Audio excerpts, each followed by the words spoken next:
ಆತ್ಮನ ಕುರಿತಾಗಿ ನಾವು ಧ್ಯಾನ ಮಾಡ್ತಾ ಇದ್ದೇವೆ. ಪರಿಶುದ್ಧಾತ್ಮನು ಯಾರು ಎಂಬುದಾಗಿ ನೋಡುವಾಗ, ಆತನು ಬೆಂಕಿ ಆಗಿದ್ದಾನೆ, ಆತನು ಪಾರಿವಾಳವಾಗಿದ್ದಾನೆ, ಆತನು ಎಣ್ಣೆ ಆಗಿದ್ದಾನೆ, ಮೇಘವಾಗಿದ್ದಾನೆ, ಮತ್ತೆ ಬಿರುಗಾಳಿ ಆಗಿದ್ದಾನೆ, ಆತನು ನದಿ ಆಗಿದ್ದಾನೆ ಎಂಬುದಾಗಿ ನಾವು ನೋಡಿದ್ವಿ. ಆ ಹಳೆ ಒಡಂಬಡಿಕೆ ಕಾಲದಲ್ಲಿ ಕರ್ತನಾದ ಪರಿಶುದ್ಧಾತ್ಮ ದೇವರು ಆತನು ಪಾರಿವಾಳದ ಹಾಗೆ ಏನ್ ಮಾಡ್ತಿದ್ದ, ಆತನು ಬಂದು ಹೋಗ್ತಾ ಇದ್ದ. ಯಾವಾಗ ಅಂತಂದ್ರೆ ನಾವು ನೋಡ್ತೇವೆ, ನೋಹನ ಕಾಲದಲ್ಲಿ ಜಲಪ್ರಳಯದ ನೀರು ಬತ್ತಿ ಹೋಗಿದ್ಯಾ ಇಲ್ವಾ ಎಂಬುದಾಗಿ ಏನ್ ಮಾಡ್ತಾನೆ, ಪಾರಿವಾಳನ ಬಿಡ್ತಾನೆ. ಮೊದಲನೇ ಸಾರಿ ಬಿಡುವಾಗ ಆ ಪಾರಿವಾಳ ಏನಾಗುತ್ತೆ, ಹೊರಗೆ ಹೋಗುತ್ತೆ, ಒಳಗೆ ಬರುತ್ತೆ, ಹೊರಗೆ ಹೋಗುತ್ತೆ, ಒಳಗೆ ಬರುತ್ತೆ. ಅದೇ ಪ್ರಕಾರವಾಗಿ ಹಳೆ ಒಡಂಬಡಿಕೆ ಕಾಲದಲ್ಲಿ ಪರಿಶುದ್ಧಾತ್ಮ ದೇವರು ಯಾರ ಮೇಲೆಯೂ ನಿರಂತರವಾಗಿ ನಿಲ್ಲಲಿಲ್ಲ.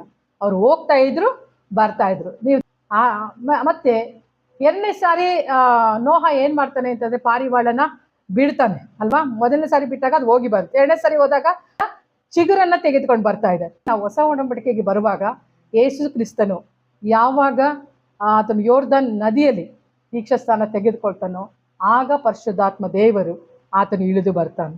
ಆಮೇಲೆ ಹೇಳಿದ್ರೆ ಯಾರ ಮೇಲೆ ಇಳಿದು ಬರ್ತಾರೆ, ಯೇಸುವಿನ ಮೇಲೆ ಇಳಿದು ಬರ್ತಾರೆ.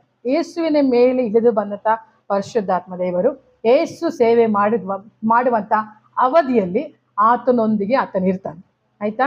ಅದಾದ ಮೇಲೆ ಯೇಸು ಸತ್ತು ಆತನು ಉಣಲ್ಪಟ್ಟು ಪುನರುತ್ಥಾನ ಹೊಂದಿದಾಗ ಆ ರಕ್ಷಣೆ ಎಂಬ ಚಿಗುರನ್ನ ತೆಗೆದುಕೊಂಡು ಪುನಃ ಪರಿಶುದ್ಧಾತ್ಮ ದೇವರು ಪರಲೋಕಕ್ಕೆ ಹೋಗ್ಬಿಡ್ತಾನೆ. ಆಮೇಲೆ ಅಲ್ಲಿವರೆಗೂ ಯಾಕೆ ಯೇಸುನೊಟ್ಟಿಗೆ ಇದ್ರು ಅಂದ್ರೆ, ಆ ರಕ್ಷಣೆಯನ್ನ ಯಾರು ಅಪಹರಿಸಬಾರ್ದು ಅಂತೇಳಿ ಶಿಲುಬೆ ಹತ್ರ ಆತನ ಏನೆಲ್ಲ ಮಾಡಬೇಕಾಗಿದೆಯೋ ನಮಗೋಸ್ಕರವಾಗಿ ನಿಮಗೋಸ್ಕರವಾಗಿ ಆತನು ಪಾಪಗಳನ್ನು ಹೊರಬೇಕಾಗಿತ್ತು, ಶಾಪಗಳು ಹೊರಬೇಕಾಗಿತ್ತು, ಅಪರಾಧಗಳನ್ನು ಹೊರಬೇಕಾಗಿತ್ತು. ಎಲ್ಲವನ್ನ ಹೊತ್ತು ನಮಗೆ ರಕ್ಷಣೆಯನ್ನು ಕೊಡ್ತಾರಲ್ಲ, ಆತನು ತನ್ನ ಪ್ರಾಣವನ್ನ ಅರ್ಪಿಸುವಾಗ ಆ ರಕ್ಷಣೆ ಏನಾಯ್ತು ಅಂದ್ರೆ ನಮಗೆ ಉಂಟಾಗುತ್ತೆ. ಆ ರಕ್ಷಣೆಯನ್ನ ಯಾರು ಕದಿಬಾರ್ದು ಅಂತ ಪರಿಶುದ್ಧಾತ್ಮ ಅಲ್ಲೇ ಇದ್ದು ಆ ರಕ್ಷಣೆಯನ್ನ ಹೇಗೆ ಆ ಒಲಿವ ಚಿಗುರನ್ನ ಹಾಗೇ ಬಾಯಲ್ಲಿ ಹಿಡ್ಕೊಳ್ತೋ ಆ ರೀತಿಯಲ್ಲಿ ಪರಿಶುದ್ಧಾತ್ಮ ದೇವರು ಆ ಒಂದು ರಕ್ಷಣೆಯನ್ನ ಹಿಡಿದುಕೊಂಡು ಪರಲೋಕಕ್ಕೆ ಹೊರಟು ಹೋಗ್ಬಿಡ್ತಾನೆ. ಆಮೇಲೆ ಅದು ಎರಡನೇ ಬಾರಿ. ಮೂರನೇ ಬಾರಿ ನೋಹನು ಏನ್ ಮಾಡ್ತಾನೆ, ಅದು ಅವನು ಮತ್ತೆ ನಾವೆಯಿಂದ ಪಾರಿವಾಳನ ಹೊರಗೆ ಬಿಡ್ತಾನೆ. ಹೊರಗೆ ಬಿಟ್ಟಾಗ ಅದು ತಿರುಗಿ ಬರಲೇ ಇಲ್ಲ. ಹಲ್ಲೆಲೂಯಾ. ಹಾಗೆ ಪರಲೋಕದಿಂದ ಯಾವಾಗ ಪಂಚಶತಮ ದಿನದಂದು ಬಂದಂತ ಪರಿಶುದ್ಧಾತ್ಮ ದೇವರು ತಿರುಗಿ ಪರಲೋಕಕ್ಕೆ ಹಿಂತಿರುಗಲೇ ಇಲ್ಲ. ಇವತ್ತು ನನ್ನೊಳಗೆ, ನಿನ್ನೊಳಗೆ, ಬಾಬು ಮೇಲೆ, ದಾನಮ ಮೇಲೆ, ಎಸ್ತರ್ ಮೇಲೆ, ಎಲ್ಲರ ಮೇಲೆ ಆತ ನಿರಂತರವಾಗಿ ಆತ ನೆಲೆಯಾಗಿ ನಿಂತಿದ್ದಾನೆ. ಹಲ್ಲೆಲೂಯಾ. ಆತನು ಯಾವಾಗ ಕಡೆಯ ದಿನದಲ್ಲಿ ತಂದೆಯು ಯಾವಾಗ ಕರೀತಾನೋ, ತಂದೆ ಆಲ್ರೆಡಿ ಏನ್ ಮಾಡ್ತಿದ್ದಾನೆ, ಕರೀತಾ ಇದ್ದಾನೆ. ಹೇಳ್ತಿದ್ದಾನೆ, ಪರಿಶುದ್ಧಾತ್ಮ ದೇವರಿಗೆ ಹೇಳ್ತಿದ್ದಾನೆ, ನೀನು ಬಂದ್ಬಿಡು ಅಂತ ಹೇಳ್ತಿದ್ದಾನೆ. ಆದ್ರೆ ಪರಿಶುದ್ಧಾತ್ಮ ಹೇಳ್ತಿದ್ದಾರೆ, ಇಲ್ಲ ಇನ್ನೊಂದು ಸ್ವಲ್ಪ ಸಮಯವನ್ನ ಕೊಡು, ನನ್ನ ಮಕ್ಕಳಿಗೋಸ್ಕರವಾಗಿ ಒಂದು ಸಮಯವನ್ನ ಕೊಡು, ಇನ್ನೂ ಅವರು ಬದಲಾವಣೆ ಆಗಬೇಕಾಗಿದೆ, ಅದಕ್ಕೋಸ್ಕರವಾಗಿ ನಾನು ಇಲ್ಲೇ ಇರ್ತೇನೆ ಎಂಬುದಾಗಿ ಪರಿಶುದ್ಧಾತ್ಮ ದೇವರು ಇವತ್ತಿಗೂ ತಂದೆಯ ಬಳಿಯಲ್ಲಿ ಕೇಳ್ತಾ ಇದ್ದಾನೆ. ಇನ್ನೂ ಏನಂತಂದ್ರೆ ಮನ ತಿರುಗುವಂತ ಮಕ್ಕಳಿದ್ದಾರೆ, ಮಾನಸಾಂತರ ಹೊಂದಬೇಕಾದಂತ ಮಕ್ಕಳಿದ್ದಾರೆ, ಇನ್ನೂ ಏನಂತಂದ್ರೆ ಕರ್ತನಿಗಾಗಿ ಒಪ್ಪಿಸಿಕೊಡುವಂತ ಮಕ್ಕಳಿದ್ದಾರೆ, ರಕ್ಷಣೆ ಮಾರ್ಗದಲ್ಲಿರುವ ಬರಬೇಕಂತ ಮಕ್ಕಳಿದ್ದಾರೆ. ಅವರಿಗಾಗಿ ನಾನು ಕಾಯುವಂತ ಅಗತ್ಯತೆ ಇದೆ ಎಂಬುದಾಗಿ ಇವತ್ತಿಗೂ ಪರಿಶುದ್ಧಾತ್ಮ ದೇವರು ಭೂಮಿಯಲ್ಲಿ ಇದ್ದು ಆತನು ಕಾರ್ಯ ಮಾಡ್ತಲೇ ಇದ್ದಾನೆ. ಅವತ್ತು ಬಂದ ಪರಿಶುದ್ಧಾತ್ಮ ದೇವರು, ಯಾವತ್ತು ಬಂದ ಪರಿಶುದ್ಧಾತ್ಮ ದೇವರು, 2000 ವರ್ಷಗಳಿಂದ ಬಂದಂತ ಪರಿಶುದ್ಧಾತ್ಮ ದೇವರು ಇವತ್ತಿಗೂ ನಮ್ಮ ಮಧ್ಯದಲ್ಲಿದ್ದು ಅನೇಕ ಮಹತ್ ಕಾರ್ಯಗಳನ್ನ, ಸೂಚಕ ಕಾರ್ಯಗಳನ್ನ, ಅದ್ಭುತ ಕಾರ್ಯಗಳನ್ನ ಆತನು ನಮ್ಮ ಮಧ್ಯದಲ್ಲಿ ಆತನು ಮಾಡ್ತಾನೆ ಇದ್ದಾನೆ. ಹಲ್ಲೆಲೂಯಾ. ಕಳೆದ ವಾರ ನೋಡಿದ ಹಾಗೆ ಏನಂತಂದ್ರೆ ಕೆಳಗಿನ ಗಾಳಿ ಮತ್ತೆ ಮೇಲಿನ ಗಾಳಿಯನ್ನ ಆತನು ಬೀಸ ಮಾಡಿದನು ಎಂಬುದಾಗಿ ನೋಡ್ತೇವೆ. ಯಾವಾಗ ಮಿಡತೆಗಳ ದಂಡುಗಳು ಬಂದು ಇಳಿದವೋ ಆಗ ಆ ಮಿಡತೆಗಳನ್ನ ಬಂದು ಐಗುಪ್ತ ದೇಶದೆಲ್ಲ ಆವರಿಸಿಕೊಂಡಾಗ ಫರೋನ್ ಹೇಳ್ತಾನೆ, ಎಲ್ಲ ಕಡೆ ಏನಾಗಿದೆ, ಮಿಡತೆಗಳ ಆವರಿಸಿಕೊಂಡಿದೆ, ಜನರು ಏನ್ ಮಾಡ್ಲಿಕ್ಕೆ ಆಗ್ತಿಲ್ಲ, ಓಡಾಡ್ಲಿಕ್ಕೆ ಆಗ್ತಾ ಇಲ್ಲ, ಸೂರ್ಯನ ಬಿಸಿಲೇ ಕಾಣಿಸದೆ ಇರುವಷ್ಟರ ಮಟ್ಟಿಗೆ ಆ ಮಿಡತೆಗಳ ದಂಡು ಬಂದು ಇಳಿದಿದೆ ಎಂಬುದಾಗಿ ಹೇಳ್ತಾ ಇರುವಾಗ ಅವನು ಹೇಳ್ತಾನೆ, ದಯಮಾಡಿ ನೀನು ಏನ್ ಮಾಡ್ಬೇಕು, ಪ್ರಾರ್ಥನೆಯನ್ನ ಮಾಡು ಅಂತ ಹೇಳ್ತಾನೆ. ಪ್ರಾರ್ಥನೆಯನ್ನು ಮಾಡು ಅಂತ ಹೇಳುವಾಗ ಆಗ ಮೋಶೆ ಪ್ರಾರ್ಥಿಸುವಾಗ ಪರಿಶುದ್ಧಾತ್ಮನ ಗಾಳಿ ಅಲ್ಲಿ ಬೀಸ ಮಾಡ್ತಾನೆ. ಹಲ್ಲೆಲೂಯಾ.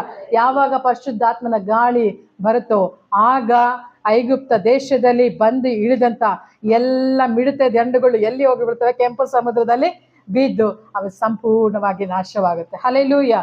ಅದೇ ಪ್ರಕಾರವಾಗಿ ನಾವು ಕಷ್ಟಪಟ್ಟು ಸಂಪಾದಿಸಿದಂತ ಎಲ್ಲ ಹಣಗಳನ್ನ ಹಾಸ್ಪಿಟ್ಲಲ್ಲಿ 2 ಲಕ್ಷ, 3 ಲಕ್ಷ, 4 ಲಕ್ಷ, 10 ಲಕ್ಷದವರೆಗೂ ನಮ್ಮ ಹಣವನ್ನ ಕದ್ದಿರುವಂತ ಎಲ್ಲ ಒಂದು ಕಾರ್ಯಗಳನ್ನ ಪರಿಶುದ್ಧಾತ್ಮ ದೇವರು ಯಾವಾಗ ನಮ್ಮ ಒಳಗೆ ಬರ್ತಾನೋ ಆಗ ನಮ್ಮ ಒಳಗೆ ದೀರ್ಘಕಾಲದ ಎಲ್ಲ ವ್ಯಾಧಿಗಳನ್ನ ಒಂದೇ ಸಾರಿ ಆತನು ಒಡೆದು ಅದನ್ನ ಸಂಪೂರ್ಣವಾಗಿ ಅದನ್ನ ನಿರ್ಮೂಲ ಮಾಡುವ ಆತನಾಗಿದ್ದಾನೆ. ಇವರು ಶತ್ರುವಿಗೆ ಬಂದು ಅಪಾಯದ ಗಾಳಿ ಆದರೆ ದೇವರ ಮಕ್ಕಳಾದಂತ ನಮಗೆ ಆತನು ಆಶ್ರಯದ ಗಾಳಿಯಾಗಿದ್ದಾನೆ. ಹಲ್ಲೆಲೂಯಾ. ಯಾವಾಗಲೂ ದೇವರು ನಮಗೆ ಕೆಳಗಣ ಗಾಳಿಯನ್ನು ಕೊಡೋದಿಲ್ಲ, ಮೇಲನ ಗಾಳಿಯನ್ನು ಕೊಡುವ ಆತನಾಗಿದ್ದಾನೆ. ನಿಮಗೆ ವಿರುದ್ಧವಾಗಿ ಹೋರಾಡುವಾಗ ಕೆಳಗಡೆಯಿಂದ ಆತನು ಗಾಳಿಯನ್ನ ಬೀಸ ಮಾಡುವ ಆತನಾಗಿದ್ದಾನೆ. ಆಮೇಲೆ ಅದನ್ನು ಒಡೆದು ತೆಗೆದುಕೊಂಡು ಹೋಗಿ ಸಮುದ್ರದಲ್ಲಿ ಹಾಕಲಿಕ್ಕೆ ಶಕ್ತನಾದಂತ ಅದೇ ಪರಿಶುದ್ಧಾತ್ಮ ದೇವರು ಇವತ್ತು ನಿಮ್ಮೊಳಗೆ ವಾಸವಾಗಿದ್ದಾನೆ. ಮತ್ತು ನಮ್ಮ ಮುಂದೆ ಒಂದು ಸವಾಲಾಗಿ ನಿಂತಿರುವಂತ ಸಮಸ್ಯೆಗಳಾಗಿರ್ಬೋದು.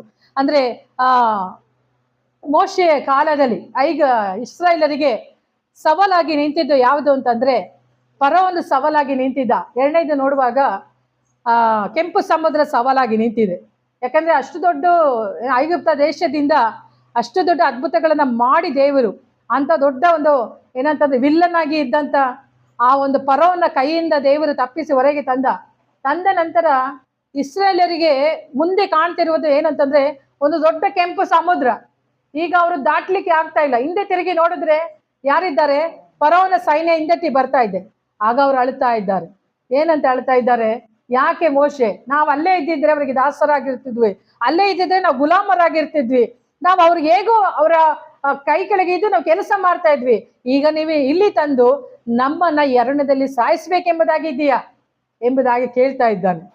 ಆಗ ಮೋಶೆ ಹೇಳ್ತಾನೆ, ನೀವಂತೂ ಸುಮ್ಮನಿರಿ, ಯುದ್ಧವು ಯೆಹೋವನದೇ. ಯಾವಾಗ ಇಸ್ರಾಯೇಲರು ಗುಣಗುಡ್ತಾ ಇದ್ದಾರೆ, ಮೋಶೆ ಏನ್ ಮಾಡ್ತಿದ್ದಾನೆ? ತನ್ನ ಕರಗಳನ್ನ ಆ ಒಂದು ಸಮುದ್ರದ ಮೇಲೆ ಅವನು ಚಾಚುತ್ತಾ ಇದ್ದಾನೆ. ಆಮೇಲೆ ಯಾವಾಗ ಅವನು ಕರಗಳನ್ನ ಎತ್ತುತ್ತಾ ಇದ್ದಾನೋ, ಆ ಕೋಲನ್ನ ಹಿಡಿದು ಕರಗಳನ್ನ ಎತ್ತುವಾಗ ಪರಿಶುದ್ಧಾತ್ಮನೇ ಆ ಒಂದು ಕೈ ಆಗಿ ಆತನು ಚಲಿಸಲಿಕ್ಕೆ ಆರಂಭಿಸ್ತಾ ಇದ್ದಾನೆ. ಹಲ್ಲೆಲೂಯಾ. ಅಲ್ಲಿಂದ ಏನಂತ ಮೇಲಿನ ಗಾಳಿ ಬೀಸ ಮಾಡಿ ಸಮುದ್ರದ ಎಲ್ಲ ನೀರುಗಳನ್ನ ಗೋಡೆಯ ಹಾಗೆ ಆತನು ನಿಲ್ಲಿಸಿದ್ದನು ಎಂಬುದಾಗಿ ನೋಡ್ತೇವೆ. ಕೆಂಪು ಸಮುದ್ರದಲ್ಲಿ ಅವರು ಇಸ್ರಾಯೇಲ್ ಜನಾಂಗ ಏನ್ ಮಾಡಿದ್ರು ಅಂತಂದ್ರೆ ಅವರು ಆಡುತ್ತಾ ಅವ್ರು ಕೊಂಡಾಡುತ್ತಾ ಸಂತೋಷವಾಗಿ ಕೆಂಪು ಸಮುದ್ರದಲ್ಲಿ ಅವರು ಪ್ರಯಾಣಿಸಿದರು. ಹಲ್ಲೆಲೂಯಾ. ಹಾಗಾದ್ರೆ ಪರಿಶುದ್ಧಾತ್ಮ ದೇವರು ಎಂತ ಒಂದು ದೊಡ್ಡ ತಡೆಗೋಡೆಯನ್ನಾದರೂ ಬೀಳಿಸಿ ಅದನ್ನ ಸಂಪೂರ್ಣವಾಗಿ ನಾಶ ಮಾಡಿ ನಿಮ್ಮನ್ನ ಅದರ ಮಧ್ಯದಲ್ಲಿ ನಡೆಯುವಂತೆ ಮಾಡುವ ಆತನಾಗಿದ್ದಾನೆ. ಹಲ್ಲೆಲೂಯಾ. ಇವತ್ತು ನಿಮ್ಮ ಮುಂದೆ ಸವಾಲಾಗಿ ನಿಂತಿರುವಂತಹ ಕೆಂಪು ಸಮುದ್ರವೇ ಆಗಿರ್ಬೋದು, ಇವತ್ತು ಬೆಟ್ಟಗಳು ನಿಮ್ಮ ಮುಂದೆ ನಿಂತಿರ್ಬೋದು, ಆದ್ರೆ ಯೋರ್ದಾನೇ ನಿಮ್ಮ ಮುಂದೆ ನಿಂತಿರ್ಬೋದು, ಸಮುದ್ರವೇ ನಿಮ್ಮ ಮುಂದೆ ಬೋರ್ಗರೆಯುತ್ತಿರ್ಬೋದು. ಆದ್ರೆ ಅವೆಲ್ಲವುಗಳಿಗಿಂತಲೂ ನಿಮ್ಮ ಮುಂದೆ ಹೋಗಿ ನಿಮಗೆ ದಾರಿಯನ್ನು ಸರಿಪಡಿಸುವಂತ ಪರಿಶುದ್ಧಾತ್ಮನು ನಿಮ್ಮ ಒಳಗೆ ಆತನು ವಾಸ ಮಾಡ್ತಾ ಇದ್ದಾನೆ. ಹಲ್ಲೆಲೂಯಾ. ಆತನು ಸಾಧಾರಣವಾದಂತ ವ್ಯಕ್ತಿ ಅಲ್ಲ. ಅಂತ ಒಂದು ಸಮುದ್ರವನ್ನೇ, ಅದರ ನೀರನ್ನೇ ಒಂದೇ ರೀತಿಯಲ್ಲಿ ಗೋಡೆಯಾಗಿ ನಿಲ್ಲಿಸಿದನಂತಂದ್ರೆ ನಿಮ್ಮ ಸಮಸ್ಯೆಗಳೆಲ್ಲ ಆತನಿಗೇನಂತಂದ್ರೆ ಬಹಳ ಸುಲಭವಾದದ್ದು. ಹಲ್ಲೆಲೂಯಾ. ಬಹಳ ಸುಲಭವಾದದ್ದು. ಅದೆಲ್ಲ ಏನಂತಾರೆ, ಈಸಿಯಾಗಿ ಮಾಡಿಬಿಡ್ತಾರೆ. ಏನಂತೆ ಅದನ್ನ ಈಸಿಯಾಗಿ ಆತನು ಮಾಡಿ ಮುಗಿಸ್ಬಿಡ್ತಾನೆ. ಆತನು ಎಷ್ಟೋ ದೊಡ್ಡ ದೊಡ್ಡ ಕಾರ್ಯಗಳನ್ನ ಮಾಡಿದಾನೆ. ಅಂಥದ್ರಲ್ಲಿ ನಿಮ್ಮ ಒಂದು ಚಿಕ್ಕ ಚಿಕ್ಕ ವಿಷಯಗಳಲ್ಲಿ ಆತನು ಸಹಾಯ ಮಾಡದಲ್ಲಿ ಇರ್ತಾನ ಅಲ್ವಾ? ಐಗುಪ್ತ ದೇಶದಲ್ಲಿ ಇದ್ದಂಥ ಜನರಿಗೆ ಎಷ್ಟೊಂದು ಏನಂತಂದ್ರೆ ಅದ್ಭುತಗಳ ಮೂಲಕವಾಗಿ ಫರೋಹನಿಗೆ ತನ್ನನ್ನು ತೋರ್ಪಡಿಸಿಕೊಳ್ತಾ ಇದ್ದಾನೆ. ಹಾಗೆ ಮೋಶೆಯ ಕೈಗಳನ್ನು ಇಟ್ಟೆ ಆತನು ಏನ್ ಮಾಡ್ತಿದ್ದಾನೆ? ಆತನು ಅದ್ಭುತಗಳನ್ನ ಮಾಡ್ತಾ ಇದ್ದಾನೆ. ಅದಕ್ಕೆ ದೇವರು ಹೇಳ್ತಾನೆ, ಮೋಶೆ ನೀನು ಹೋಗು, ನಿನ್ನ ಕೈಯನ್ನು ತೋರಿಸ್ತಾ ಇರುವಾಗಲೇ ಫರೋಹನು ನಡುಗ್ತಾನೆ ಎಂಬುದಾಗಿ. ಆಮೇಲೆ ಇವತ್ತು ನಿಮ್ಮ ಕೈಯನ್ನ ನೀವು ದೇವರ ಕಡೆಗೆ ಎತ್ತಿರುವಾಗಲೇ ಸೈತಾನನು ನಡಗಲಿಕ್ಕೆ ಆರಂಭವಾಗ್ತಾನೆ.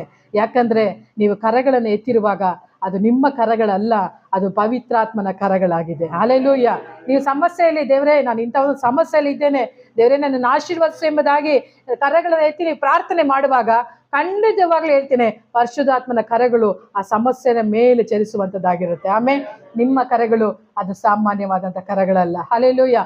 ಪಕ್ಕದಲ್ಲಿರೋರಿಗೆ ವಿಶ್ ಮಾಡಿ ಹೇಳಿ, ನಿಮ್ಮ ಕರಗಳು ಅದು ಸಾಮಾನ್ಯವಾದ ಕರಗಳಲ್ಲ. ಆಮೇಲೆ ನೀವು ಹೇಳ್ರಿ, ನಿಮ್ಮ ಕರಗಳು, ನಿನ್ ಕೈ ಇದೆಯಲ್ಲಪ್ಪ, ಅದು ಸಾಮಾನ್ಯವಾದಂಥ ಕೈಯಲ್ಲ, ಅದು ಪರಿಶುದ್ಧಾತ್ಮನ ಕೈಯಾಗಿದೆ. ಆಮೇಲೆ ಪರಿಶುದ್ಧಾತ್ಮನ ಕೈ ಯಾವತ್ತೂ ಅದು ಸಮೃದ್ಧಿ ಉಳ್ಳಂತ ಕರಗಳಾಗಿರುತ್ತೆ. ಆಮೇಲೆ ಪರಿಶುದ್ಧಾತ್ಮನ ಕೈ ಯಾವತ್ತೂ ಸಮೃದ್ಧಿ ಉಳ್ಳದ್ದೇ. ಯಾಕೆ ಅಂತಂದ್ರೆ ಅರಣ್ಯದಲ್ಲಿ ಇಸ್ರಾಯೇಲರು ಕೇಳ್ತಾ ಇದ್ದಾರೆ ಮೋಶೆಗೆ, ಮೋಶೆ ನನಗೇನು ಬೇಕು? ಮಾಂಸ ಆಹಾರ ಬೇಕು. ಎಷ್ಟು ದಿನ ಅಂತ ನಾವು ವೆಜ್ ತಿನ್ಲಿಕ್ಕೆ ಆಗುತ್ತೆ? ತಿಂತಾನೇ ಇದ್ದೇವೆ.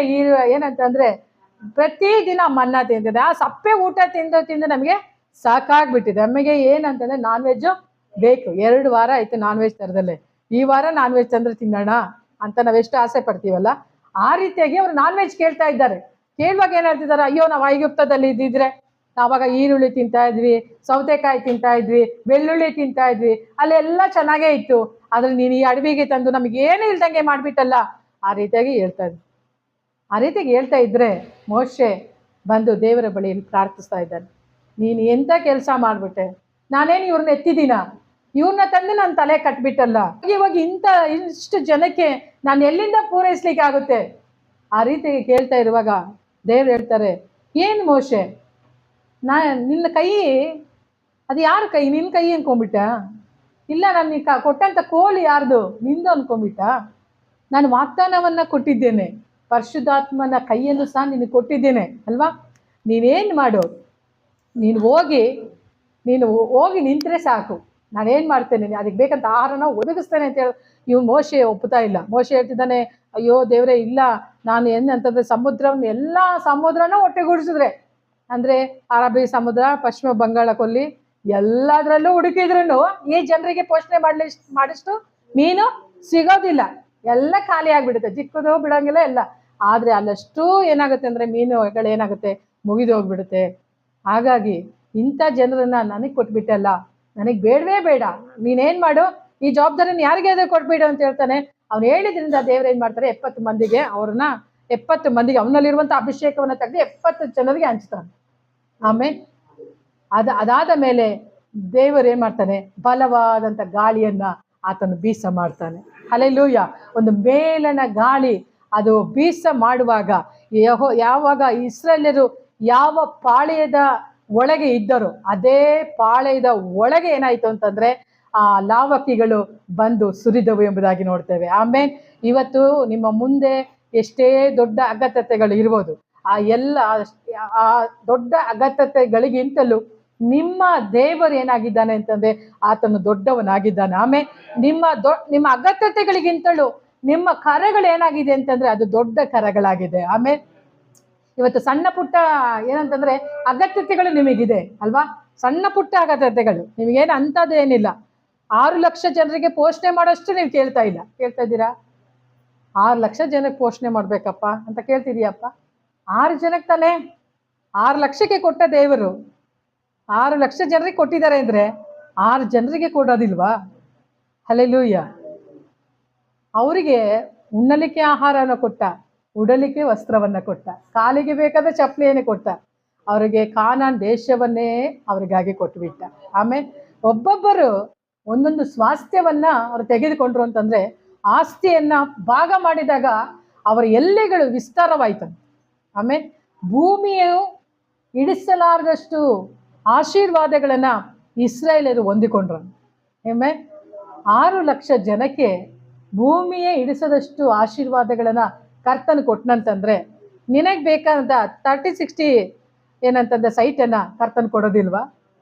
ಆಮೇಲೆ ನಿನಗೆ ಬೇಕಾದದನ್ನ ಕರ್ತನು ಕೊಡೋದಿಲ್ವಾ? ಹಲ್ಲೆಲೂಯ. ಖಂಡಿತವಾಗಿಯೂ ಕರ್ತನು ಕೊಡುವಾತನಾಗಿದ್ದಾನೆ. ಆಮೇಲೆ ನಮ್ಮ ಅವಶ್ಯಕತೆಗಳಿಗಿಂತಲೂ ನಮ್ಮ ಮುಂದೆ ಒಬ್ಬ ದೊಡ್ಡ ದೇವರಿದ್ದಾನೆ. ಆಮೇಲೆ ಇಸ್ರಾಯೇಲ್ಯರು ಅವರ ಮುಂದೆ ಇರುವಂತ ದೊಡ್ಡ ದೇವರನ್ನು ಮರೆತು ಬಿಟ್ರು, ಅವರ ಆಹಾರವನ್ನ ಕೇಳಿದ್ರು. ಆದ್ರೆ ದೇವರು ಏನ್ ಮಾಡಿದ ಅಂದ್ರೆ ಒಂದು ಗಾಳಿಯನ್ನ ಬೀಸ ಮಾಡಿದ, ಲಾವಕಿಗಳು ಅವರು ಇರುವಂತ ಪಾಳೆಯದ ಮೇಲೆ ಇಳಿದು ಬಂದಿತ್ತು. ಹಲ್ಲೆಲೂಯ. ನಿಜವಾಗ್ಲೂ ಹೇಳ್ತೇನೆ, ಲಾವಕಿಗಳು ನಿಮ್ಮ ಪಾಳೆಯದ ಮೇಲೆ ಇಳಿದು ಬರುವಂಥದ್ದಾಗಿರುತ್ತೆ. ಆಮೇಲೆ ಇವತ್ತು ಏನು ಫೋನ್ ಪೇ, ಗೂಗಲ್ ಪೇ, ಆಮೇಲೆ ಬ್ಯಾಂಕ್ ಅಕೌಂಟ್ಗಳು ಏನು ಇಟ್ಕೊಂಡಿದ್ದೀರಾ ಅದರ ಮೇಲೆಯೇ ಲಾವಕಿಗಳು ಇಳಿದು ಬರುವಂಥದ್ದಾಗಿರುತ್ತೆ. ಹಲ್ಲೆಲೂಯ. ನೀವು ಏನಂತಂದ್ರೆ ಫೋನ್ ಪೇಲಿ ಅಮೌಂಟ್ ಇಲ್ವಾ? ಇವತ್ತು ಖಾಲಿ ಆಗಿದೆಯಾ? ಫೋನ್ ಪೇಲಿ ಯಾರಿಗೆ ಅಮೌಂಟ್ ಖಾಲಿ ಆಗಿದೆಯೋ ಕರ್ತನಿಗೆ ಹೇಳ್ರಿ, ಸ್ವಾಮಿ ಲಾವಕಿಗಳನ್ನ ಇಸ್ರಾಯೇಲರ ಪಾಳೆಯದ ಮೇಲೆ ನೀನು ಬರಮಾಡಿದೆಯಲ್ಲ, ಇವತ್ತು ನನ್ನ ಫೋನ್ ಪೇಲಿ ಖಾಲಿ ಇದೆ.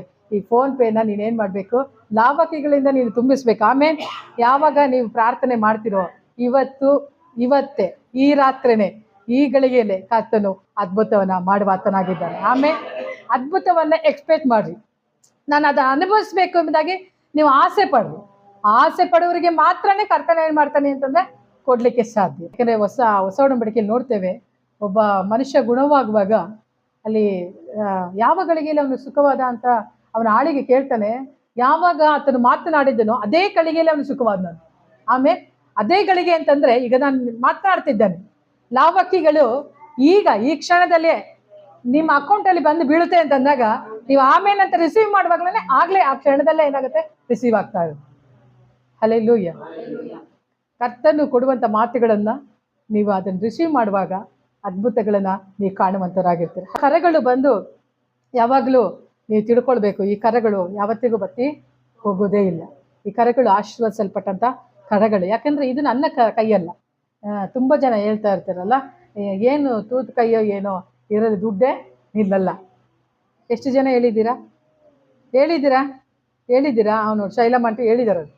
ಓಕೆ, ನೀವು ಹೇಳಿದ್ದೀರಲ್ಲ, ಏನು ಕೈಯೋ ಏನೋ, ಈ ಕೈಯಲ್ಲಿ ದುಡ್ಡೇ ನಿಲ್ಲಲ್ಲ ಅಂತ.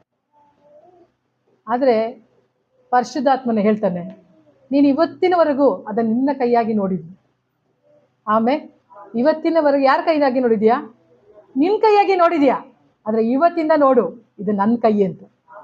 ಆಮೇಲೆ ಆಗ ದುಡ್ಡು ನಿಲ್ಲುತ್ತಾ ಇಲ್ವಾ ಅಂತ ನೋಡು. ಹಲ್ಲೆಲೂಯಾ. ಆ ಕೈಯನ್ನು ಹಿಡಿದುಕೊಂಡು ನೀವು ಹೇಳ್ತಾ ಇರಬೇಕು, ದೇವರೇ ಇದು ನನ್ನ ಕೈ ಅಲ್ಲ, ಇದು ನಿನ್ನ ಕೈ. ಕರ್ತನೇ, ನಿನ್ನ ಕೈ 6 ಲಕ್ಷ ಜನರಿಗೆ ಬೇಕನ್ನಂತ ಅಗತ್ಯತೆಯನ್ನು ಪೂರೈಸ್ತು ಅಂತಂದ್ರೆ ಇವತ್ತು ನನ್ನ ಮನೇಲಿರುವಂಥ 4 ಜನರ ಅಗತ್ಯತೆಯನ್ನು ಸಹ ಸಮೃದ್ಧಿಯಾಗಿ ಪೂರೈಸುವಂಥದ್ದಾಗಿರುತ್ತೆ. ಆಮೇಲೆ ಅದನ್ನು ನೀವು ಮಾತನಾಡಲಿಕ್ಕೆ ಆರಂಭಿಸ್ರಿ.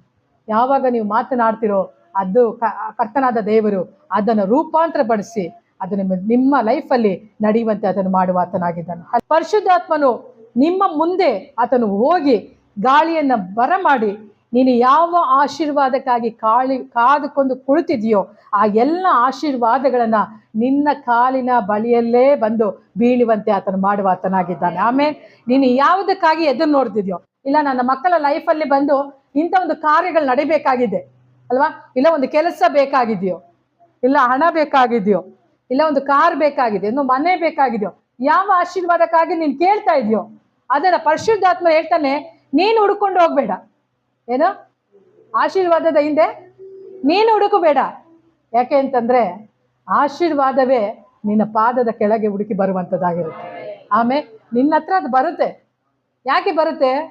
ಪರಿಶುದ್ಧಾತ್ಮನ ಗಾಳಿ ಎಲ್ಲಿದೆ? ನಿನ್ನ ಹತ್ರನೇ ಇದೆ. ಹಲ್ಲೆಲೂಯಾ. ಸುಂಟರ ಗಾಳಿ ಬರುತ್ತೆ ಗೊತ್ತಾ? ಆ ಸುಂಟರ ಗಾಳಿ ಬರುವಾಗ ಎಲ್ಲ ಕಸನ ಎಲ್ಲಿ ತಗೊಳುತ್ತೆ? ಗಾಳಿ ಒಳಗೆ ತಗೊಳುತ್ತೆ ಅಲ್ವಾ. ಅದು ಎಲ್ಲಿರುವಂಥ ಆಶೀರ್ವಾದಗಳಾಗಿರ್ಬೋದು, ಕ್ರಿಸ್ತನಲ್ಲಿ ಇರುವಂಥ ಸಕಲ ಆಶೀರ್ವಾದಗಳನ್ನು ಒಂದು ಸಾರಿ ಗಾಳಿ ಬೀಸಿದ್ರೆ ಆ ಗಾಳಿ ಎಲ್ಲವನ್ನು ಎಳೆದು ನಿನ್ನ ಹತ್ರ ತರುವಂಥದ್ದಾಗಿರುತ್ತೆ. ಆಮೇಲೆ ಗಾಳಿನ ನೆನ್ಪು ಮಾಡ್ಕೊಂಡ್ರೆ ಸಾಕು, ನಿಮಗೆ ದೇವರು ಇಟ್ಟಂಥ ಆಶೀರ್ವಾದಗಳನ್ನ ನೀವು ನೋಡ್ಬೋದು. ಹಲ್ಲೆಲೂಯಾ. ಗಾಳಿ ನೋಡಿದ್ದೀರಾ? ಗಾಳಿ ಇಲ್ಲ ಅಂದ್ರೆ ಏನಾಗುತ್ತೆ? ಬರೆದಿಟ್ಟಿರೋದನ್ನ ನಿಮ್ಮ ಮುಂದೆ ಹೇಳ್ತಾ ಇದ್ದೀನಿ, ಓಕೆನಾ? ಗಾಳಿ ಏನು ಮಾಡುತ್ತೆ ಅಂತಂದ್ರೆ ನಮ್ಮ ಮುಖವನ್ನು ಫ್ರೆಶ್ ಆಗೇ ಇಡುತ್ತೆ. ಹಾಗೆ ಕ್ರಿಸ್ತನಲ್ಲಿ ನಮಗೆ ದೇವರು ಕೊಟ್ಟಂತ ಸಕಲ ಆತ್ಮೀಯ ವರಗಳನ್ನು, ದೇವರು ನಮಗೆ ಏನು ತಲಾಂತುಗಳನ್ನು ಕೊಟ್ಟಿದ್ದಾನೋ ಅದನ್ನು ಇವತ್ತಿಗೂ ಫ್ರೆಶ್ ಆಗೇ ಇಟ್ಟು ಆತನು ಕಾಯುವ ಆತನಾಗಿದ್ದಾನೆ. ಆಮೇಲೆ ನಮ್ಮ ಕಾಲಿಂಗ್ ಏನಂತಂದ್ರೆ ಹಳೇದಾಗೋದೇ ಇಲ್ಲ. ಯಾಕೆ? ನಮ್ಮ ಕರೆಯುವಿಕೆ ಹಳೇದಾಗೋದಿಲ್ಲ. ನಮ್ಮ ಕರೆಯುವಿಕೆ 90 ವರ್ಷ ಆದ್ರೆ ಫ್ರೆಶ್ ಆಗೇ ಇರುತ್ತೆ. ಆಮೇಲೆ ನಮ್ಮ ರಕ್ಷಣೆಯು ಹಾಗೆ, ಅದು 90 ವರ್ಷ ಆದ್ರೂ ಫ್ರೆಶ್ ಆಗೇ ಇರುತ್ತೆ. ಯಾಕೆ?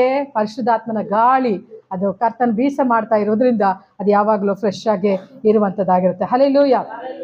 ಪರಿಶುದ್ಧಾತ್ಮನ ಬಗ್ಗೆ ನಾವು ಹೆಚ್ಚಾಗಿ ತಿಳಿದುಕೊಳ್ಳುವಾಗ ದೇವರ ವಾಕ್ಯ ಹೇಳುತ್ತೆ, ನೀವು ಈ ವಾಕ್ಯವನ್ನು ಕೇಳಿದ್ರ ಮೂಲಕವಾಗಿ ವಿಶ್ವಾಸವು ಅಧಿಕವಾಗಿರುತ್ತೆ. ಅದೇ ಪ್ರಕಾರವಾಗಿ ಪರಿಶುದ್ಧಾತ್ಮನ ಕುರಿತಾಗಿ ಹೆಚ್ಚಾಗಿ ನೀವು ಧ್ಯಾನಿಸುವಾಗ ಪರಿಶುದ್ಧಾತ್ಮನ ಕಾರ್ಯಗಳು ನಿಮ್ಮೊಳಗೆ ತಾನಾಗೆ ಅದು ನಡೆಯುವಂಥದ್ದಾಗಿರುತ್ತೆ. ಆಮೇಲೆ ಹೇಳ್ರಿ, ಈಗ ನೀವು ಒಬ್ಬರಲ್ಲ, ನೀವೇನಾಗಿದ್ದೀರಾ ಅಂತಂದ್ರೆ ಇಬ್ಬರಾಗಿದ್ದೀರಾ. ಆಮೇಲೆ ನೀವು ಒಬ್ಬರಲ್ಲ, ಇಬ್ಬರಾಗಿ ಇದ್ದೀರಾ. ಯಾಕಂದ್ರೆ ಇವತ್ತು ನೀವು ಪರಿಶುದ್ಧಾತ್ಮ ದೇವರು ಇಬ್ಬರು ಇದ್ದೀರಾ. ಹಾಗಾಗಿ ಪರಿಶುದ್ಧಾತ್ಮ ದೇವರು ಏನು ಮಾಡ್ತಾರೆ ಅಂತಂದ್ರೆ, ನೀನು ಏನು ಮಾಡಲಿಕ್ಕೆ ಆಗ್ತಾ ಇಲ್ವೋ ಆ ಎಲ್ಲ ಕಾರ್ಯಗಳನ್ನ ಪರಿಶುದ್ಧಾತ್ಮನೇ ನಿನ್ನ ಒಳಗೆ ಇದ್ದು ಆತನು ಮಾಡುವ ಆತನಾಗಿದ್ದಾನೆ. ಆಮೇಲೆ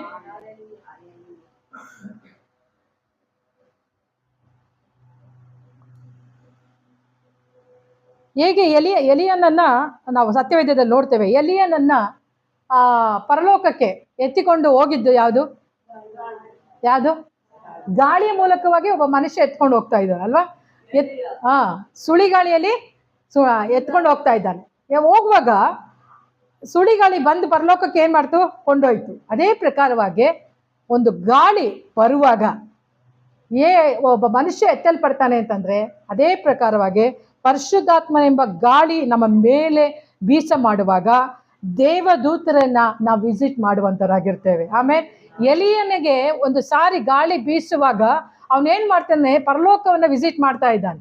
ಆಮೇಲೆ ಎಲ್ಲೋ ಭೂಮಿ ಅದೋ ಭಾಗದಲ್ಲಿ ಹೋಗಿ ಕುಳ್ಳಿಸ್ಲಿಲ್ಲ. ಅವನಿಗೆ ಒಂದು ಸಾರಿ ಪರಿಶುದ್ಧಾತ್ಮ ಗಾಳಿ ಬರುವಾಗ ಅವನು ನೇರ ಏನಂದ್ರೆ ಪರಲೋಕವನ್ನು ವಿಸಿಟ್ ಮಾಡ್ತಾ ಇದ್ದಾನೆ. ಹಾಗೆ ಪರಿಶುದ್ಧಾತ್ಮನ ಗಾಳಿ ಯಾವಾಗ ನಮ್ಮ ಮೇಲೆ ಬೀಸುತ್ತೋ ಆಗ ನೀವು ದೇವದೂತರನ್ನ ನೀವು ವಿಸಿಟ್ ಮಾಡುವಂತವರಾಗಿರ್ತೀರಾ. ಹಲ್ಲೆಲೂಯಾ. ನೀವು ಪರಲೋಕವನ್ನು ವಿಸಿಟ್ ಮಾಡುವಂತವರಾಗಿರ್ತೀರಾ. ಪರಲೋಕದಲ್ಲಿ ದೇವರು ನಿಮಗಾಗಿ ಇಟ್ಟಿರುವಂತ ಸಕಲವಾದಂತ ಆಶೀರ್ವಾದಗಳನ್ನ ನೀವು ವಿಸಿಟ್ ಮಾಡುವಂತವರಾಗಿರ್ತೀರಾ.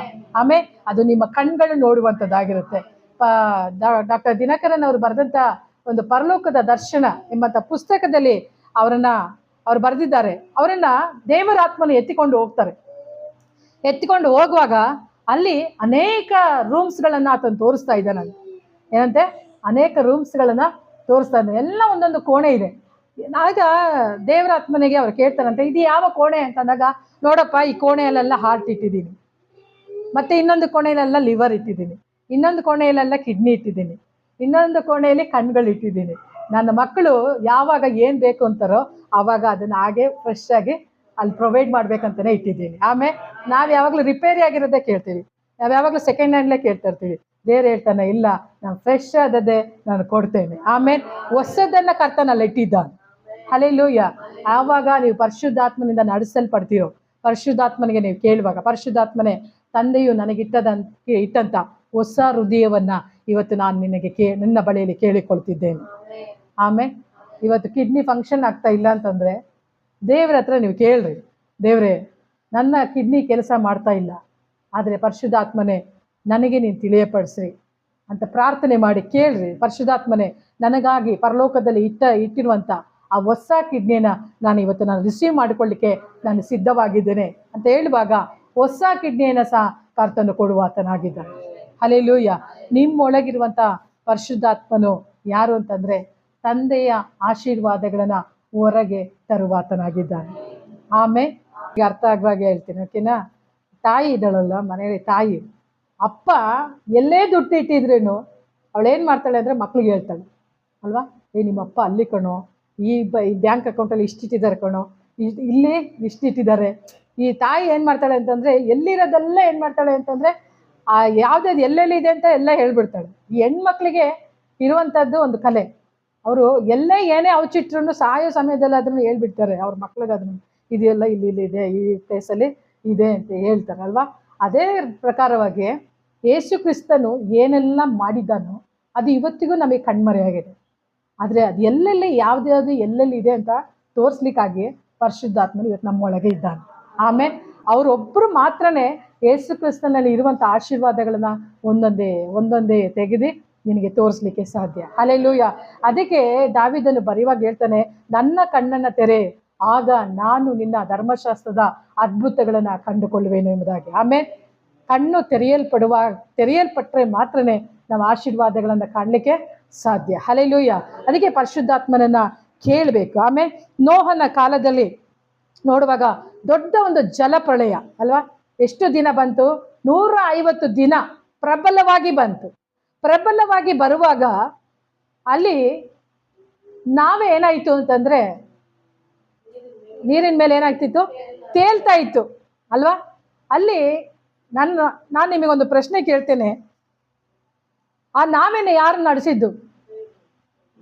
ಅದಕ್ಕೆ ಚುಕ್ಕಾಣಿ ಇತ್ತ? ಡ್ರೈವರ್ ಕ್ಯಾಪ್ಟನ್ ಇದ್ರೆ ಸರ್, ಯಾರು ಕ್ಯಾಪ್ಟನ್?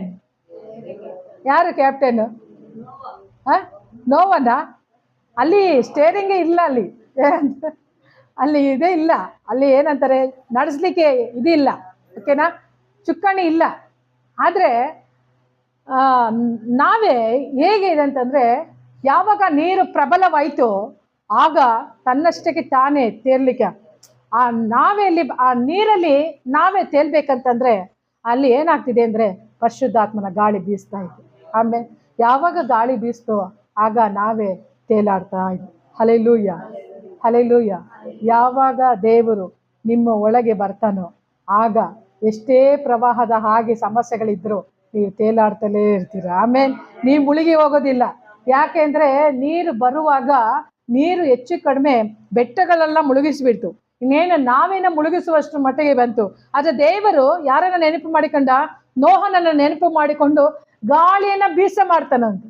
ಆಮೇಲೆ ಗಾಳಿ ಬೀಸ ಮಾಡುವಾಗ ಏನಂತಂದ್ರೆ ನಾವೇ ತೇಲಲಿಕ್ಕೆ ಆರಂಭವಾಯಿತು. ಹಲ್ಲೆಲೂಯಾ. ಇವತ್ತು ಎಷ್ಟೇ ಪ್ರವಾಹಗಳು ನಿಮ್ಮ ಮುಂದೆ ನಿಂತಿದ್ರು ನೀವು ಹೆದರಬೇಡ್ರಿ. ಯಾಕಂದ್ರೆ ಪರಿಶುದ್ಧಾತ್ಮನ ಗಾಳಿ ನಿಮ್ಮ ದೋಣಿಯನ್ನ ಮುಳುಗಲಿಕ್ಕೆ ಬಿಡೋದಿಲ್ಲ. ಹಲ್ಲೆಲೂಯಾ. ಬನ್ನಿ ಪವಿತ್ರಾತ್ಮನೇ, ನಿನ್ ಪ್ರಸನ್ನತೆ ಬಯಸುವೆನು, ನಿನ್ ಶಕ್ತಿಯಿಂದ ತುಂಬಿಸಿ ನೀ ಆಳ್ವಿಕೆ ಮಾಡು. ಬನ್ನಿ ಪವಿತ್ರಾತ್ಮನೇ, ನಿನ್ ಪ್ರಸನ್ನತೆ ಬಯಸುವೆನು, ನಿನ್ ಶಕ್ತಿಯಿಂದ ತುಂಬಿಸಿ ನೀ ಆಳ್ವಿಕೆ ಮಾಡು. ನೀನೇ ಜೀವ ಜಾಲವು, ನನ್ನ ದಾಹವನ್ನು ತೀರಿಸು. ಆಲೋಚನಾ ಕರ್ತನೇ, ನೀ ಆಳ್ವಿಕೆ ಮಾಡು. ಬನ್ನಿ ಪವಿತ್ರಾತ್ಮನೇ, ನಿನ್ ಪ್ರಸನ್ನತೆ ಬಯಸುವೆನು, ನಿನ್ ಶಕ್ತಿಯಿಂದ ತುಂಬಿಸಿ ನೀ ಆಳ್ವಿಕೆ ಮಾಡು. ಬನ್ನಿ ಪವಿತ್ರಾತ್ಮನೇ, ನಿನ್ ಪ್ರಸನ್ನತೆ ಬಯಸುವೆನು,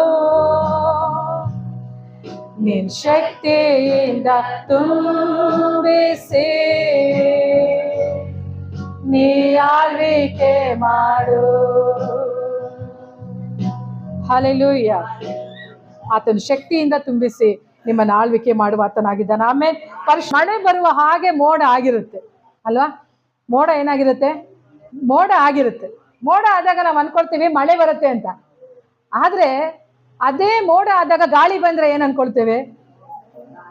ಮೋಡ ಚದರಿ ಹೋಗಿದೆ ಅಂತ ಅನ್ಕೊಳ್ತೇವೆ. ಆಮೇಲೆ ಹಾಗೆಯೇ ನಿಮಗಿರುವಂತ ಸಮಸ್ಯೆ ಪರಿಶುದ್ಧಾತ್ಮನ ಗಾಳಿ ಬರುವಾಗ ಅದರ ಹಾಗೆ ಚದರಿ ಹೋಗುವಂತದ್ದಾಗಿರುತ್ತೆ.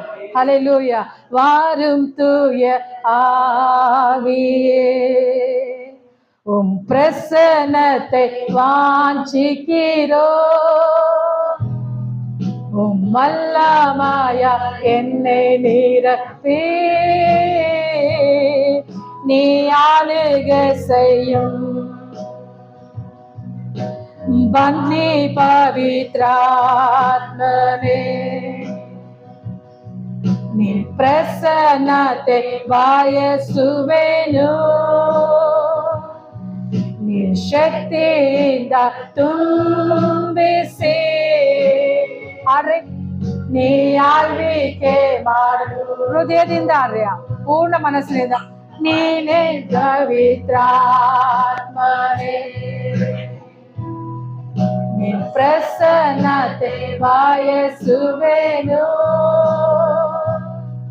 ನಿನ್ ಶಕ್ತಿಯಿಂದ ತುಂಬಿಸಿ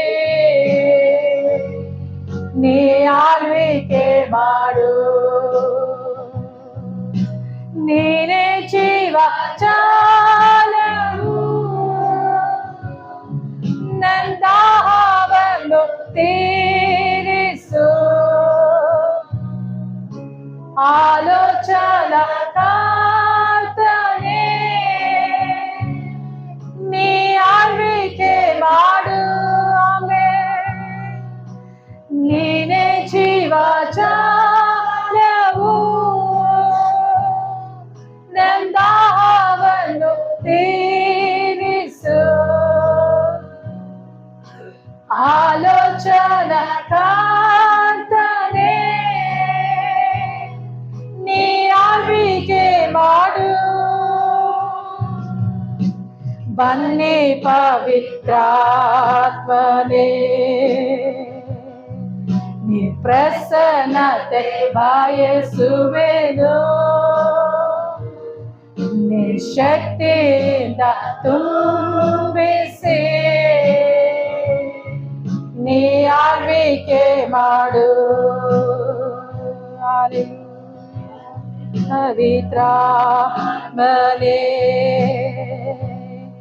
ನೀ ಪ್ರಸನ್ನತೆ ಬಯಸುವೆನು. ನೀ ಶಕ್ತಿಯಿಂದ ತುಂಬಿಸಿ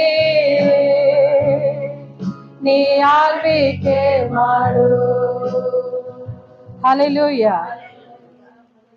ನಾವೇ ಬಂದು ತೇಲ್ತಾ ಇದೆ ನೀರಿನಲ್ಲಿ, ಆದರೆ ದೇವರು ನೋಹನನ್ನ ನೆನಪು ಮಾಡಿಕೊಳ್ತಾ ಇದ್ದಾನೆ. ನೆನಪು ಮಾಡಿಕೊಳ್ಳುವಾಗ ಒಂದು ಬಲವಾದಂಥ ಗಾಳಿಯನ್ನ ಅದರ ಮೇಲೆ ಬೀಸ ಮಾಡ್ತಾ ಇದ್ದಾನೆ. ಬೀಸ ಮಾಡುವಾಗ ನಾವೇ ಎಲ್ಲಿ ಹೋಗಿ ನಿಲ್ಲುತ್ತೆ ಅಂತಂದ್ರೆ ಅರರಾಟ್ ಎಂಬಂತ ಒಂದು ಏನಂತಂದ್ರೆ ಬೆಟ್ಟದ, ಹೋದ್ರಿ ಆ ವಾಕ್ಯನ,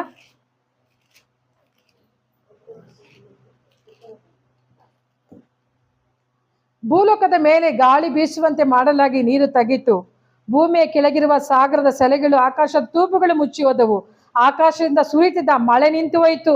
ಆಗ ಭೂಮಿಯಲ್ಲಿದ್ದ ನೀರು ಕ್ರಮವಾಗಿ ತಗ್ಗುತ್ತಾ ಬಂತು. ಹೀಗೆ 150 ದಿನಗಳಾದ ಮೇಲೆ ನೀರು ಕಡಿಮೆ ಆಗಿತ್ತು. 7ನೇ ತಿಂಗಳಿನ 17ನೇ ದಿನದಲ್ಲಿ ನಾವೆಯು ಅರರಾಟ್ ಸೀಮೆಯ ಬೆಟ್ಟಗಳಲ್ಲಿ ನಿಂತಿತ್ತು. ಆಮೇಲೆ ಹಲ್ಲೆಲೂಯ. ಯಾವಾಗ ಗಾಳಿ ಬರುತ್ತೋ ದೇವರು ನೋಹನನ್ನ ನೆನಪು ಮಾಡಿಕೊಳ್ತಿದ್ದಾನೆ. ನೋಹನನ್ನ ನೆನಪು ಮಾಡಿಕೊಂಡು ಆತನು ಗಾಳಿಯನ್ನ ಬೀಸ ಮಾಡ್ತಾ ಇದ್ದಾನೆ. ಆಮೇಲೆ ಅಲ್ಲಿವರೆಗೂ ಏನಾಯ್ತು ಅಂತಂದ್ರೆ ನೀರು ಸುರಿತಾನೇ ಇತ್ತು. ಕೆಳಗಡೆಯಿಂದ ನೀರು ಬರ್ತಾ ಇದೆ, ಮೇಲಿಂದ ನೀರು ಬರ್ತಾ ಇದೆ, ನೀರು ಬರ್ತಲೇ ಇದೆ ಅಲ್ವಾ. ಈಗ ಮಳೆ ಬರುವಾಗ ನೋಡಿದ್ದೀರಲ್ವಾ, ನನ್ನನ್ನೇ ನೋಡ್ತಾ ಇದ್ರೆ ನೋಡಿದ್ರೆ ಭಯ ಆಗ್ತಿದೆ. ಮಳೆ ಬರ್ತಾ ಇರುತ್ತೆ ಅಲ್ವಾ. ಮಳೆ ಬರುವಾಗ ಗಾಳಿ ಇಮಿಡಿಯೇಟ್ ಆಗಿ ಬಂತು ಅನ್ಕೊಳ್ಳೋಣ, ಏನಾಗುತ್ತೆ ಹೇಳ್ರಿ? ಮಳೆ ಬರುವಾಗ ಗಾಳಿ ಬಂತು ಅನ್ಕೊಡ್ರ ಜೊತೆಲಿ ಏನಾಗುತ್ತೆ? ಮಳೆ ಬರುತ್ತಾ? ಮಳೆ ಬರಲ್ಲ ಅಲ್ವಾ. ಸ್ವಲ್ಪ ಸಣ್ಣಕ್ಕೆ ಬರ್ತಾ ಇರುವಾಗ ಗಾಳಿ ಬರ್ತಾ ಇದ್ದಾಗ್ಲೇ ಮಳೆ ಏನಾಗುತ್ತೆ? ಸ್ಟಾಪ್ ಆಗ್ಬಿಡುತ್ತೆ. ಹಲ್ಲೆಲೂಯ. ಮಳೆ ನಿಂತೋಗ್ಬಿಡುತ್ತೆ. ಹಾಗೆ ಇಲ್ಲಿ ಕರ್ತನ ಏನ್ ಮಾಡ್ತಾನೆ? ಅಲ್ಲಿ ಗಾಳಿಯನ್ನ ಬೀಸ ಮಾಡ್ತಿದ್ದಾನೆ. ಯಾವಾಗ ಪರಿಶುದ್ಧಾತ್ಮ ದೇವರು ಚಲಿಸಲಿಕ್ಕೆ ಆರಂಭಿಸ್ತಾನೋ ಆಗ ಅಲ್ಲಿ ಒಂದು ದೊಡ್ಡ ಒಂದು ಏನಂತಂದ್ರೆ ಬಿರುಗಾಳಿ ಬೀಸ್ತಾ ಇದೆ, ಪ್ರವಾಹ ಹಾಗೆ ನಿಂತು ಹೋಗ್ತಾ ಇದೆ. ಹಲ್ಲೆಲೂಯ. ಆ ನಾವೇ ಬಂದು ಅರರಾಟ್ ಬೆಟ್ಟದ ಹತ್ರ ಹಾಗೆ ನಿಂತುಕೊಳ್ಳುತ್ತೆ. ಹಲ್ಲೆಲೂಯ. ಅಲ್ಲಿವರೆಗೂ ಅದೇನಾಗ್ಲಿಲ್ಲ, ನಾವೇ ನಿಲ್ಲಿಕ್ಕೆ ಆಗ್ಲಿಲ್ಲ. ಆಮೇಲೆ ಹೇಳ್ರಿ, ಇದೇ ಬಹಳ ಇಂಪಾರ್ಟೆಂಟ್. ಅಲ್ಲಿಯವರೆಗೂ ನಾವೇ ನಿಲ್ಲಿಕ್ಕೆ ಆಗ್ಲಿಲ್ಲ. ಅದೇನಾಗ್ತಿತ್ತು ಅಂತಂದ್ರೆ ಅಲೆಗಳಿಗೆ ಹಾಗೆ ಏನಾಗ್ತಿತ್ತು? ಬಡಿತಾ ಅಲ್ಲಾಡ್ತಾ ಇತ್ತು, ತೇಲಾಡ್ತಾ ಇತ್ತು. ಒಂದ್ ಕಡೆ ನಿಲ್ತಾ ಇಲ್ಲ. ಗಾಳಿ ಹೆಂಗ್ ಬೀಸ್ತಿತ್ತು ಹಂಗೆ ಹೋಗ್ತಾ ಇತ್ತು. ಒಂದ್ ಕಡೆ ಅವರು ನಿಲ್ಲಿಲ್ಲ. ಆದ್ರೆ ಯಾವಾಗ ಪರಿಶುದ್ಧಾತ್ಮನ ಗಾಳಿನ ಬೀಸ ಮಾಡ್ತಾನೋ ಆಗ ಏನಾಗುತ್ತೆ? ಮಳೆ ಸ್ಟಾಪ್ ಆಗುತ್ತೆ. ಸ್ಟಾಪ್ ಆಗಿದ ಕೂಡಲೇ ನಾವೇ ಅರರಾಟ್ ಬೆಟ್ಟದ ಹತ್ರ ಹಾಗೆ ನಿಂತುಕೊಳ್ಳುತ್ತೆ. ಹಲ್ಲೆಲೂಯ. ಅರರಾಟ್ ಅಂತ ಹೇಳುವಾಗ ಅದು ದೇವರ ಪರ್ವತ ಎಂಬುದಾಗಿ ಅರ್ಥ. ಆಮೇಲೆ ದೇವರ ನಿವಾಸ ಎಂಬುದಾಗಿ ಅರ್ಥ. ಹಲ್ಲೆಲೂಯ. ನೀವು ಮನೆ ಕಟ್ಟಿದ್ರೆ ಬಾಬು ಅರರಾಟ್ ಎಂಬುದಾಗಿ ಹೇಳ್ರಿ, ಯಾಕಂದ್ರೆ ಅದು ದೇವರ ನಿವಾಸ. ಇನ್ನು ಮುಂದೆ ಅದರ ಅರ್ಥ ಏನಂತಂದ್ರೆ, ಇನ್ನು ಮುಂದೆ ಇಂಥ ಒಂದು ಪ್ರಳಯವನ್ನ ಇನ್ನು ಮುಂದೆ ಇಂಥ ಒಂದು ಪ್ರವಾಹವನ್ನ ನನ್ನ ಲೈಫಲ್ಲಿ ನೋಡುವುದಿಲ್ಲ. ಹಲ್ಲೆಲೂಯ. ಅದರ ಅರ್ಥನೇ ಅರರಾಟ್. ಆಮೇಲೆ ಅದಕ್ಕೆ ಕರ್ತನೆ ಹೇಳ್ತಾನೆ, ಪರಿಶುದ್ಧಾತ್ಮನ ಗಾಳಿಯನ್ನ ನಿಮ್ಮ ಮೇಲೆ ನಾನು ಬೀಸ ಮಾಡುವಾಗ ನೀವು ಅರರಾಟಲ್ಲಿ ಹೋಗಿ ನಿಲ್ಲುವಂತರಾಗಿರ್ತೀರ. ಆಮೇಲೆ ಪರಿಶುದ್ಧಾತ್ಮನು ಯಾವಾಗ ಈ ಸಮಸ್ಯೆಯಲ್ಲಿ ಇರ್ತೀರೋ, ನೀವು ಮನೆಗೆ ಬರ್ತಾ ಇದ್ದಾಗಲೇ ಕೆಲವರು ಜಗಳ ಮಾಡ್ತಾ ಇರ್ತಾರೆ ಅಲ್ವಾ. ಮನೆಗೆ ಕೆಲಸದಿಂದ ಬಂದೋ ಇಲ್ವೋ, ಗಂಡು ಮಕ್ಳು ಕೆಲ್ಸಕ್ಕೆ ಹೋಗಿ ಬಂದಿರ್ತಾರೋ ಇಲ್ವೋ, ಹೆಣ್ಮಕ್ಳು ಏನ್ ಮಾಡ್ತಾರೆ? ಆವಾಗಲೇ ಜಗಳ ಮಾಡ್ತಾ ಇರ್ತಾರೆ. ಆ ರೀತಿಯಾಗಿ ಅನ್ವಾಗ ಜಗಳ ಮಾಡ್ತಿರುವಾಗ ನೀವೇನ್ ಮಾಡಿ, ಏನಿದು ಜಗಳ ಯಾಕೆ ಅಂತ ಕೇಳೋದ್ ಬಿಟ್ಟು, ಬನ್ನಿ ಪವಿತ್ರಾತ್ಮನೇ ನಿನ್ ಪ್ರಸನ್ನತೆ ಬಯಸುವೆನು, ನಿನ್ ಶಕ್ತಿಯಿಂದ ತುಂಬಿಸಿ ನೀ ಆಳ್ವಿಕೆ ಮಾಡು. ಹಲ್ಲೆಲೂಯಾ. ಹಿಂಗೆ ಆಡಬೇಕು. ಆವಾಗಲೇ ದೋಣಿ ಏನಾಗುತ್ತೆ, ನಿಲ್ಲುತ್ತೆ. ಇಲ್ಲಾಂದರೆ ಅದು ಏನಂತಂದರೆ ಹೆಂಗೆ ಬೇಕೆ ಹಂಗೆ ಬೀಸ್ತಾನೇ ಇರುತ್ತೆ. ಹಲ್ಲೆಲೂಯಾ. ಪ್ರವಾಹಕ್ಕೆ ಅದು ಸಿಲುಕಿ ಅಲ್ಲಾಡ್ತಾನೇ ಇರುತ್ತೆ. ಹಾಗಾಗಿ ನೀವು ಯಾವಾಗ ಒಳಗೆ ಬರ್ತಿರೋ ಕೆಲಸದಿಂದ ಒಳಗೆ ಬರುವಾಗ, ಜಗಳ ಆಗ್ತಿರುವಾಗ ನೀವು ಸೇರಿ ಜಗಳ ಆಡಬೇಕು. ಉನ್ನದೇ ಅಷ್ಟೇ ಸಾಲು ಈ ಪೋಡು ಆ ರೀತಿಗೆ ಹೋಗ್ಬೇಡ್ರಿ. ನೀವು ಹೇಳ್ಬೇಕು ಒಳಗೆ ಬರ್ತಾ ಇದ್ದಾಗ, ದೇವರೇ ಏನೋ ಒಂದು ವಾತಾವರಣ ಏನಾಗಿತ್ತಂದರೆ ನನ್ನ ಮನೆಯನ್ನ ಆಳ್ವಿಕೆ ಮಾಡ್ತಿದೆ, ಆದರೆ ಈ ಮನೆ